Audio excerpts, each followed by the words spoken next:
रवि नाम का एक लड़का दिल्ली की किसी फैक्ट्री में सफाई का काम किया करता था। उसके घर से फैक्ट्री करीब 5 किलोमीटर दूर थी। वो हमेशा अपनी साइकिल से ही फैक्ट्री जाता था। रोज की तरह आज भी वो घर से फैक्ट्री के लिए निकला। उसे रास्ते में पड़ने वाले एक चौराहे पर एक लड़की दिखी जो उसे गुस्से में घूर रही थी। रवि ने भी उसे देखा और फिर मुंह फेर कर फैक्ट्री चला गया। अगले दिन भी सुबह वो लड़की उसी जगह पर खड़ी थी और रवि को घूर रही थी।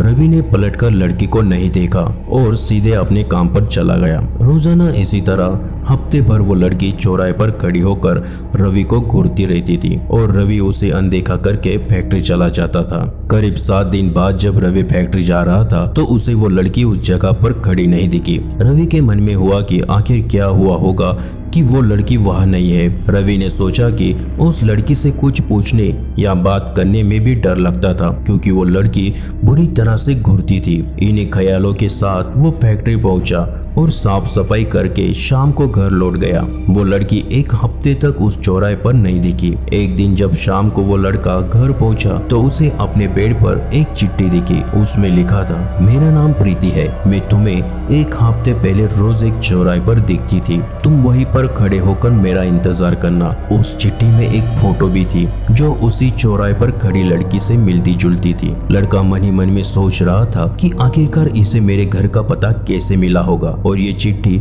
मेरे बेड तक कैसे पहुंची। इसी सोच के साथ वो रात भर जागता रहा। अगले दिन जब वो काम में जाने को तैयार हो रहा था तो उसी चिट्ठी वाली बात को याद करके वो तैयार हो रहा था। साइकिल से वो फैक्ट्री पहुंच गया और दिन भर उसी लड़की के बारे में सोचता रहा। शाम को वो उस चौराहे पर पहुंचकर उस लड़की का इंतजार करने लगा। काफी देर हो गई लेकिन वो लड़की आई नहीं। रवि इंतजार करके थक गया था, इसलिए अब रवि घर की ओर निकल गया। घर पहुंचते ही उसने सोचा कि क्यों ना चिट्ठी पर लिखे हुए पते पर जाकर ही उस लड़की से मिला लिया जाए। रात होने को थी इसलिए उसने सुबह सुबह उस लड़की के घर जाने की सोची। सुबह होते ही जल्दी तैयार होकर रवि चिट्ठी पर लिखे पते पर पहुंच गया। वहां जाकर जब उसने घर की घंटी बजाई तो एक आदमी बाहर आया। उससे रवि ने कहा कि मुझे प्रीति से मिलना है। ये सुनते ही वो व्यक्ति चौंक गया। जवाब में उसने पूछा, क्या प्रीति से मिलना है? उसे मरे हुए तो 2 महीने हो गए, तुम्हें अब उससे क्या काम याद आ गया? ये सुनते ही रवि के होश उड़ गए। डर के मारे शरीर कांपने लगा। किसी तरह खुद को संभाल कर रवि घर पहुंचा और चिट्ठी को जला दिया। उसके मन में कई तरह के सवाल उठने लगे।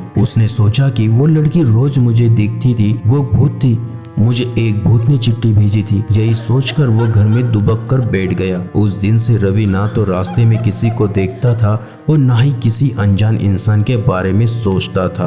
आपको आज की कहानी अच्छी लगी हो तो इसी तरह की कहानियों के लिए चैनल को सब्सक्राइब और वीडियो को लाइक जरूर करें।